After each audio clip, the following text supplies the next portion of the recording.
जंगल में जहाँ लुमिना नाम की परी अपने मित्रों के साथ खुशी से रह रही होती है। एक दिन जब वो आकाश में उड़ते हुए घूम रही होती है तो उसे दूर से पक्षियों की चिंतित आवाज़ें सुनाई देती है।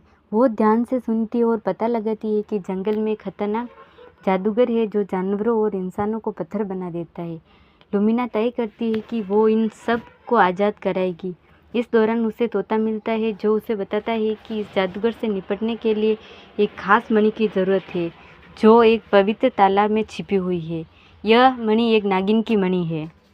ही उस खतरनाक जादूगर का नाश कर सकते हैं। लुमिना अपने सफ़र पर निकल पड़ती है। रास्ते में उसे कई तरह की चुनौतियां का सामना करना पड़ता है। जंगल में जंगली जानवर, रहस्यमय रास्ते और खतरनाक जाल, लेकिन उसकी बहादुरी और दयालुता उसे आगे बढ़ने की ताकत देती है।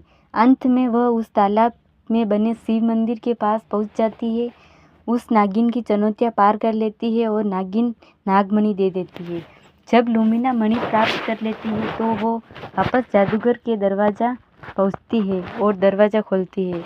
जादूगर अपनी शक्तियों का इस्तेमाल करके लुमिना को डराने की कोशिश करता है, लेकिन लुमिना अपनी मणि की शक्ति से जादूगर की बुराइयों का सामना करती है।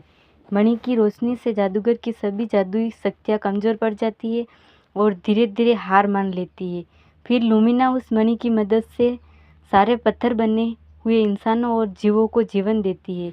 जंगल में फिर खुशहाली लौट आती है। सभी जानवर और इंसान मुक्त हो जाते हैं। इस तरह लुमिना की बहादुरी और दयालुता से जंगल फिर से शांत बन जाता है। इस कहानी का शीर्षक अच्छाई हमेशा बुराई पर जीतती है और सच्चे दिल से की गई कोशिशों से हम किसी भी मुसीबत को पार कर सकते हैं।